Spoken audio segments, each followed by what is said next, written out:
the Pacers have a key contract deadline coming up. Why does it matter so much, and what should they do in advance of it? Plus, another way the Pacers can find the middle ground that's perfect for them at the trade deadline. And I want to talk about the correct rotation for the somehow healthier Pacers could be right now. We'll get to all that today on the Locked On Pacers podcast.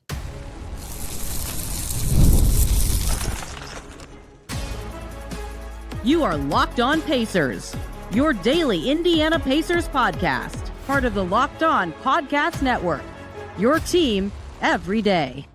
What's up, everybody? Happy Monday. Hope you had a great weekend, and welcome into another edition of the Locked On Pacers podcast, where we, of course, talk about the Indiana Pacers. As always, my name's Tony East. I cover the team for Forbes and Circle City Spin, and today, the last day in the old temporary, less exciting setup, but we have a lot to get to about the Pacers and some key contractual things coming up for them, a trade thing, and both of these topics for the first two segments today, both came in my head as things that I want to talk about and explain to you what the Pacers will be thinking about because of one move made by the Toronto Raptors on Sunday.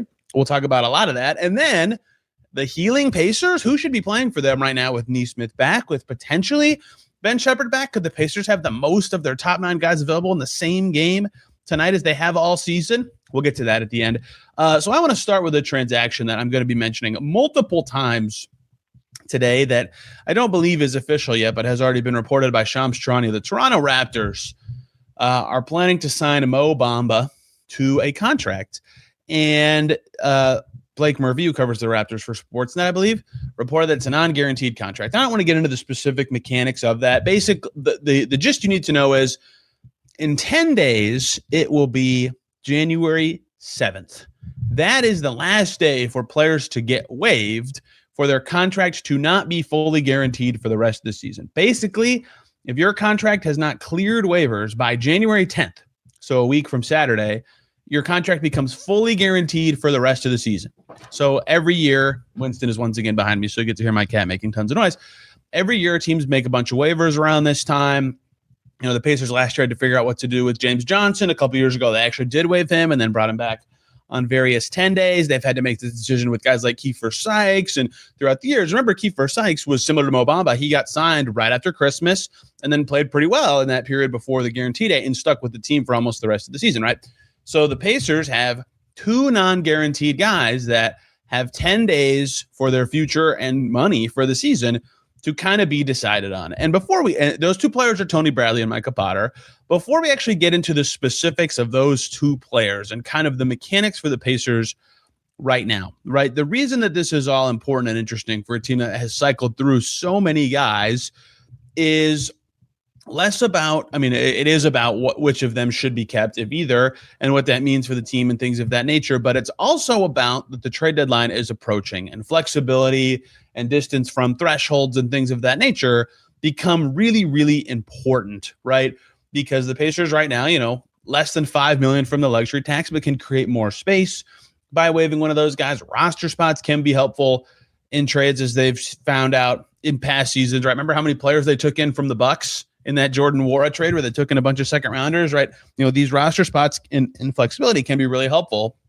And that is sometimes a reason, just as much as finances, to actually waive a player around this time, regardless of who it is. If you don't think they're in they're in your long-term future, or maybe even your short-term future in some of these guys' cases, you have to decide on these dates. The other date that's relevant in relation to this that is important for the Pacers is January 5th is the first day teams can sign actual 10-day contracts. Not like right now, like I said with Mo Bamba or Kiefer Sykes, it's like technically a 10-day if it's non-guaranteed because you could just waive them in 10 days.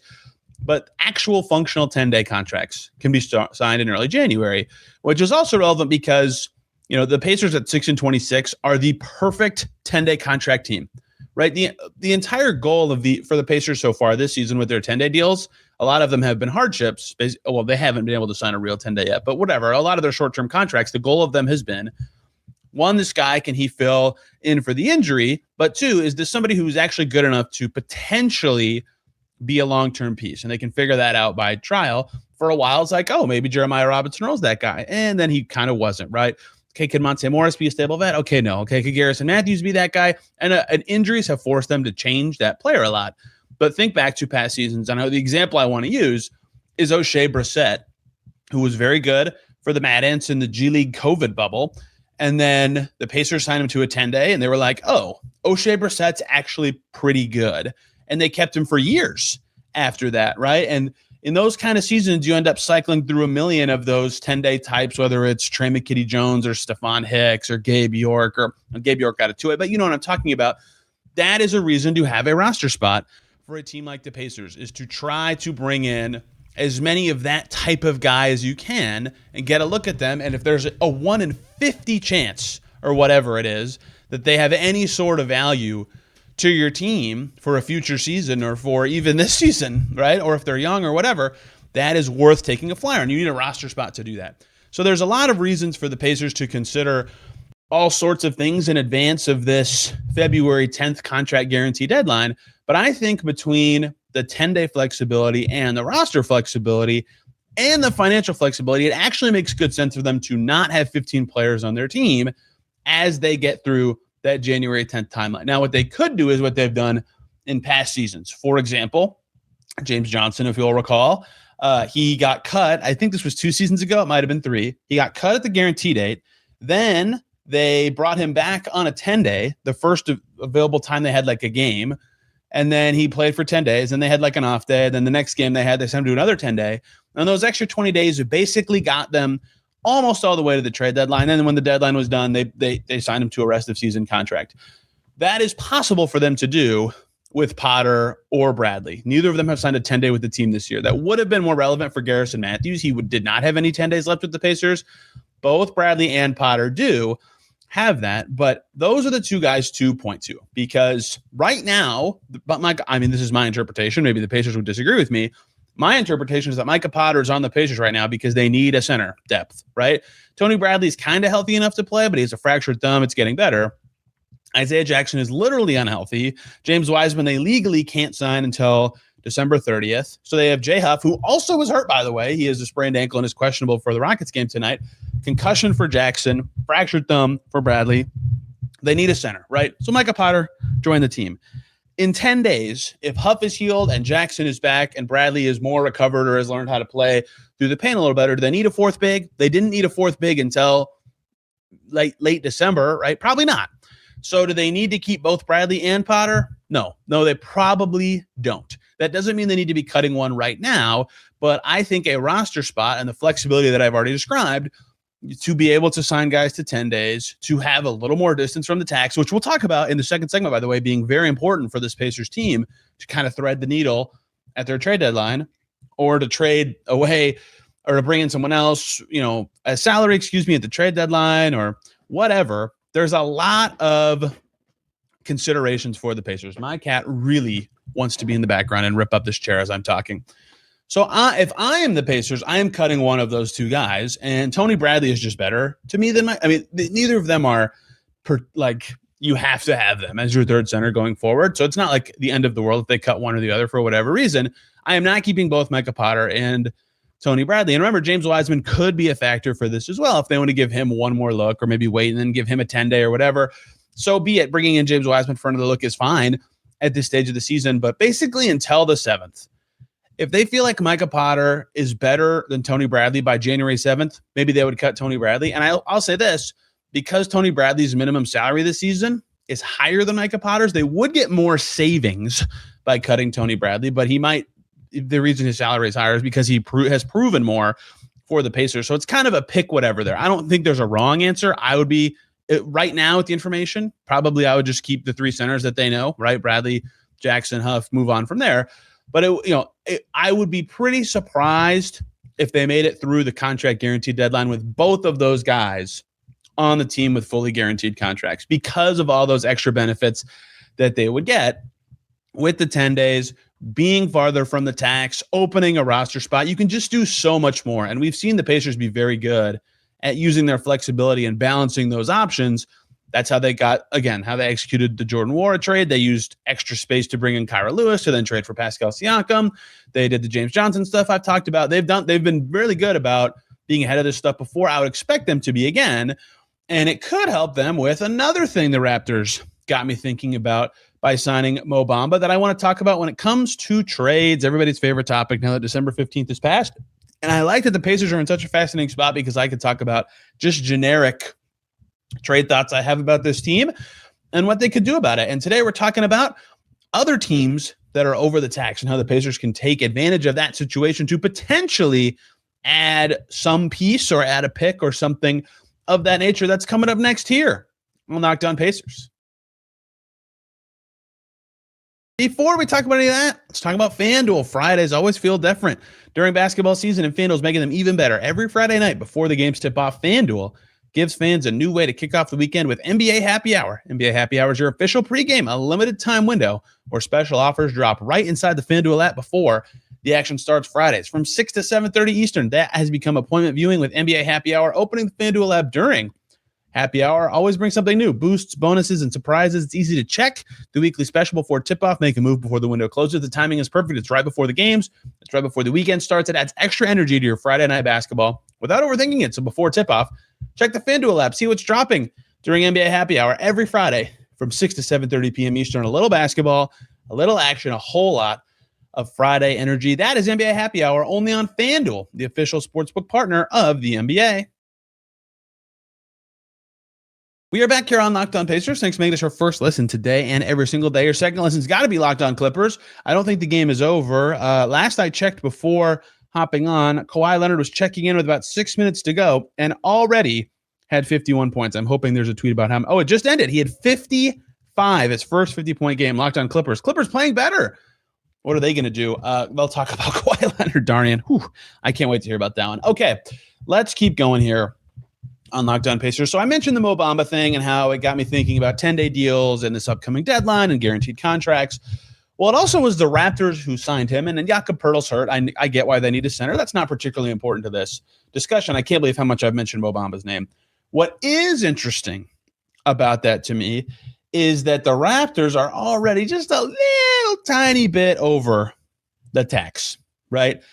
And like very close. They were about a couple 100,000 over, and they have some bonuses that might send them farther over.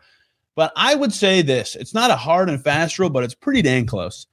Teams that are really close to the luxury tax line really, really want to get under if they can for a million reasons, right? Especially if it doesn't require you to do something crippling to your team. And the Raptors right now, this is pre-Bamba, I believe, are about $770,000 over the tax. That, why not get under, especially if it does nothing to harm the quality of your team in the short and long term. So how does this relate to the Pacers? Well, the Pacers are under the tax right now. Right now, if they end up paying Potter for the full season, which I don't think they will, or Bradley, whatever, I have them $4.2 million under the tax. If they cut Micah Potter, it would be, something like $5.5 million under. Tony Bradley, I'd have to do some math, but 5.6-ish million under. They're under the tax by $5-ish million. And they have some fun tools at their disposal. The full mid-level exception, which they can use as a trade exception. They don't have quite all of it available because of how close they are to the first apron. I have it at about $11.7 million. It'd be a little more if they cut somebody. And they have that full disabled player exception that they got from Tyrese Haliburton that they could bring in a player on a one-year deal with.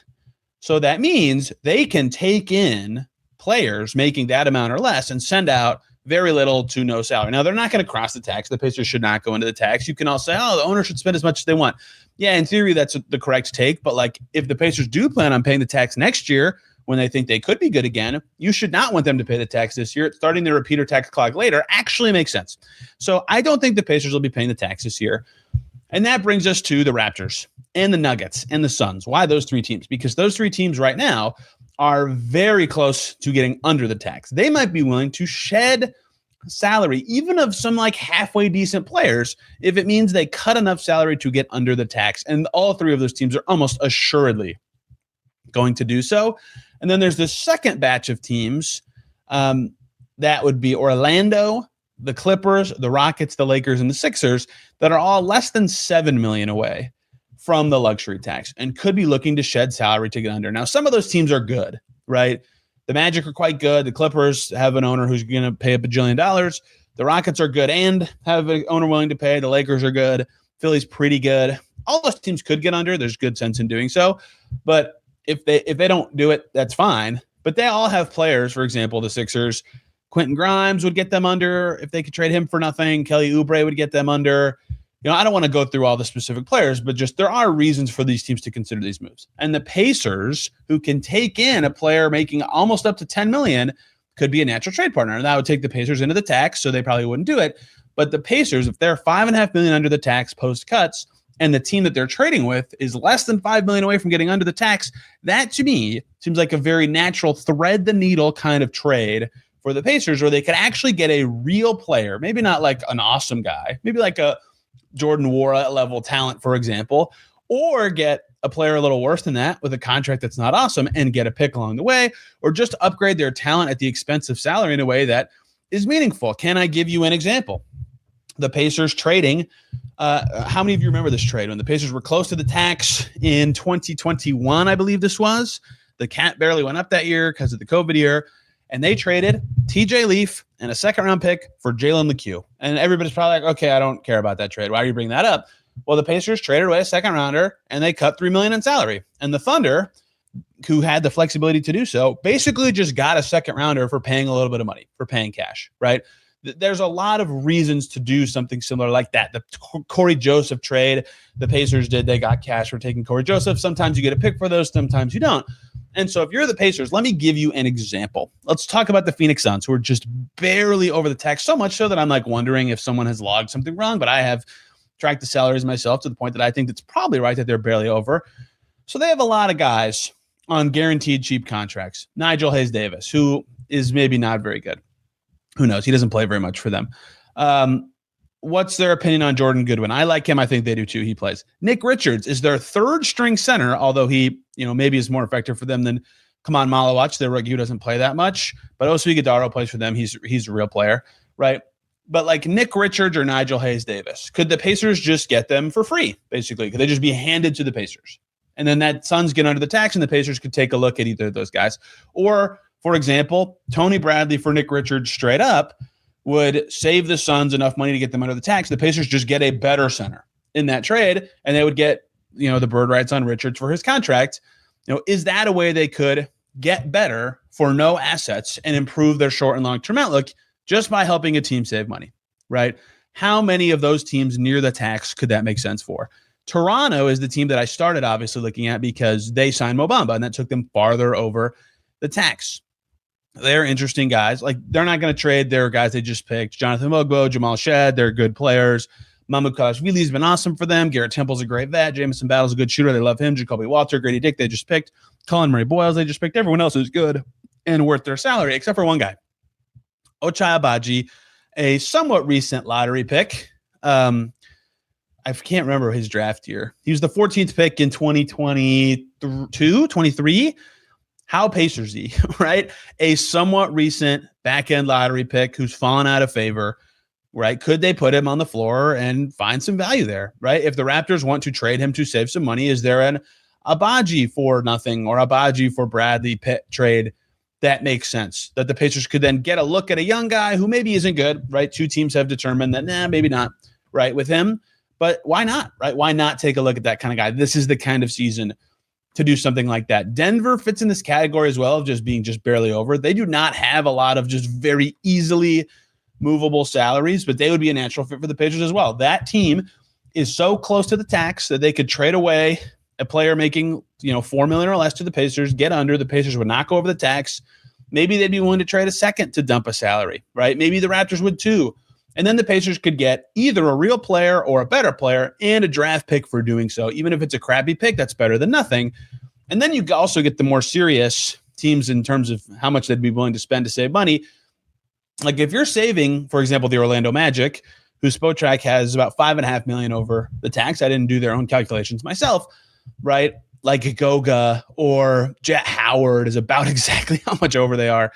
Actually, like, would they be willing to take Jet Howard and get really close to the tax? Same kind of deal. That's a reclamation project. Would the Pacers get a second for doing so or for helping the Magic do something like that, right? Because that's a little bit more savings than we were talking about with those previous teams.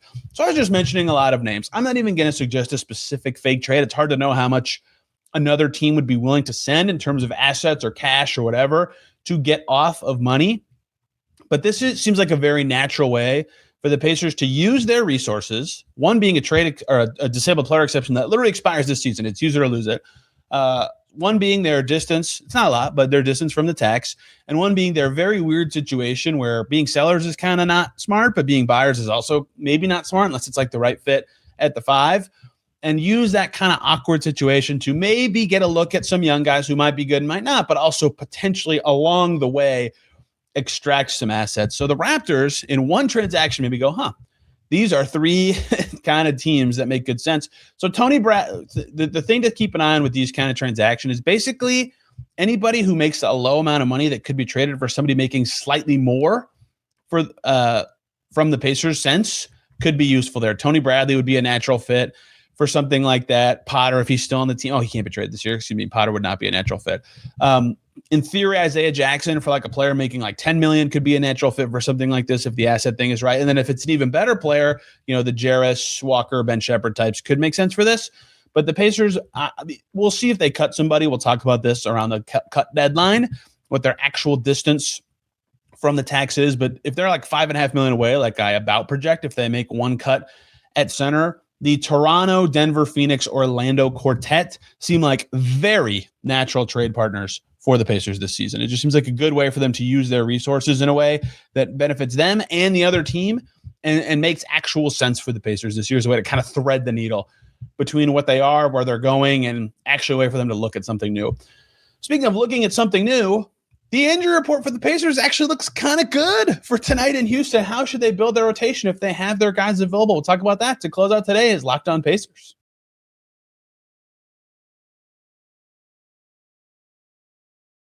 We're back here on Locked On Pacers. Thanks for making this your first listen today and every single day. Some fun games in the NBA yesterday. The Raptors, who signed Mo Bamba, beat the Warriors in overtime. Scotty Barnes had what stat line? Check that out on Locked On Raptors. Holy smokes. These stats look fake to me, but Scotty Barnes was awesome. I did not watch that game. I plan on doing so on Monday, but you can hear more on Locked On Raptors. Okay, believe it or not, folks, the Pacers' health is trending maybe in a good direction. Aaron Nesmith's not even on the injury report for Pacers Rockets, so he's presumably going to play. TJ McConnell didn't play in their back-to-back. He's questionable. Jay Huff, he's going the wrong direction. He has left ankle sprain. He's questionable. But Ben Shepherd is upgraded to questionable. So let's pretend for this exercise, I'm not guaranteeing this, but let's pretend Shepherd and McConnell play against the Rockets. First of all, let me just say something that is wild. I'm going to probably tweet this before the game anyway. That would be the first time this entire season, the whole season, this is their 33rd game. It's going to be December 29th when this game happens. It would be the first time all season that Nembhard, Nesmith, Mathurin, Shepherd, McConnell, Siakam are all available in the same game. All 6 of those players. McConnell missed those opening games when Mathurin was available. Mathurin goes out. McConnell is playing with Nesmith for 2 games before Nesmith gets hurt, and they've just been cycling through. They still haven't had the 7th with Toppin in there as well, right? So it would be the first time that they've had all 6 of those guys available for the same game in 33 games. That's almost unbelievable. So what should they do if that happens, right? If they reach the point where those guys are all healthy and they're all playing, right? Well, that'd be good for the Pacers, right? More chances to evaluate Shepherd, see how Nesmith looks with actually like good players. They have literally never had all these guys together at the same time. Who should play? What can they learn from this? How do they build forward, right? That's what I'm kind of curious about because their priorities are obviously different. But remember, like in the preseason, that Nembhard, Nesmith, Mathurin, Siakam quartet looked pretty good. That was like a big reason for optimism for this team. And Mathurin got hurt in the second game, and then they've been chasing their tail with injuries ever since. Like there's a chance that this is the second time all season they have 6 of their top 9 guys from last year. Everybody who's possible to play except for Obi Toppin. So if you're the Pacers, what do you do? Because clearly right now, and I'll give you the reason why I'm saying this, their situation is guaranteed to be different than they thought the rest of the season, even if they would like to see some successes with those guys.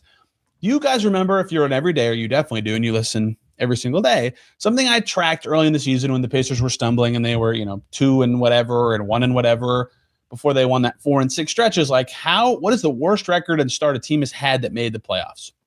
And the answer I kept going back to is this 1984, 1985 Cavs team. And there's still the example I'll go to. That team started 2-19 and then won 36 games and made the playoffs. So care to guess what the Cavs record was after 29 games? They were 6-23. That's the same as the Pacers were after that moment. But after the Cavs got to 6-23, They won 4 of their next 6, and then they got hot in December. So they were 7-23, then 8-23, then 9-23. I say all that to say, no team in NBA history, none, has started 6-26 and made the playoffs. That has never happened. And I would wager to say, with the Pacers' health situation and their current record, they're not going to be the first. And I think they probably know that. So their goals have 100% changed. I'm not even saying they shouldn't try to win with their best players a few times. I'm just saying they have crossed the nobody has ever done this threshold. So I am of the opinion of they should want to see this a little bit, right? They should want to see a Nembhard, Mathurin, Nesmith, Siakam, Huff starting lineup. You know why? Because they've never seen it. They've never seen it. Jay Huff has never started with that quartet. And who knows if Huff's even available? That would throw a wrench in everything I'm saying, right? They should want to see that. They should want to know how good that 5-man combo is for next season, even if it helps them maybe have a better chance of winning some games right now. People will say, why should they have better odds of winning? Their record's the worst. Even if they rattle off a 500 stretch for 10 games, they'll have the bottom 3 record. The record's that bad. And then with a bench of McConnell, Shepard, Furphy, Walker, and whatever your backup center is, if it's Bradley or Potter, whatever, you can see the right roles for those guys. Furphy got hurt and he played 60 seconds in their first game. He got hurt in their second game. They haven't seen him with this unit. They should want to see this. They should want to see this. Even if it's one game, it's probably nothing. It's such a little amount of data that a decision maker can't be like, well, I saw something awesome in that one game in Houston, and I feel better about this now, right? But any information they can get about these guys in their best role is extremely important. And so I say all that to say, we don't know. The Pacers probably know who is and isn't playing of those guys. Every time they've upgraded someone who's been out for a while, the questionable, this is about Ben Shepard, they have played that night. That's not a guarantee, but if you made me guess, I would guess that Shepard plays, right? I think the back-to-back is playing a factor in McConnell. Right now, it's very possible they have all of their expected top 10 except for Obi Toppin and Isaiah Jackson in this game. So what can they learn from that? I would right now play the best rotation possible as the Pacers and just see if it looks like awesome. And I only say that to say, like pretend they get to January 15th and they go, sweet. If we were healthy, we would have been good this year. We weren't. Now for the Pacers, we can make decisions with our bad record. We can still do the right thing. And, it's probably not the smartest for them to chase wins the rest of the season, but they can at least know that. And they can feel better about what that means for next season. And if they stink, same thing. They learn that, maybe their level's a little lower than they expected with the group that they had, but they should want to know that information. And so if I'm the Pacers, I've already named what my rotation would be with this group fully healthy. And if it'd be awesome for them if they got Toppin back before they had to make any true decisions, we'll see if that actually happens. If I'm the Pacers and if Nesmith is possible for this to happen, because he, remember when he came back from injury last year, he didn't start for a while. If I'm the Pacers, I'm starting Nembhard, Mathurin, Nesmith, Siakam, and Huff, if possible, in Houston. If all those players are healthy, that's what I'm doing. And then I'm having the bench of McConnell, Shepard, Furphy, Walker, and whatever the backup 5 is. It doesn't matter. So this sounds crazy because then you look at the guys who would not be playing, and 4 of them would be Cam Jones, Quentin Jackson, Taylor Peter, and Ethan Thompson. 4 guys that every fan, and they're right, I'm not saying you're wrong to think this, but that every fan's like, they should be playing more. I have even said, and I still believe this, they should try to be finding rotation time for Cam Jones. Maybe try to see the good units first, right? Just a little bit. Because then, if you're trying to play Cam Jones, who you're not playing, and everybody will naturally say, well, TJ McConnell's old, what's the point of that, or whatever. And I get why you're saying that. I'm not saying that's wrong. But if I am the Pacers, I would just for a week, 10 days, 14, whatever, I want to see the best guys all together and go, okay, it would not have worked if we were healthy this year, or if I'm a decision maker, that's when I want to know. And then who am I now confident should not be playing so that I can play these young guys, right? Should Ben Shepard not be playing so Cam Jones can play?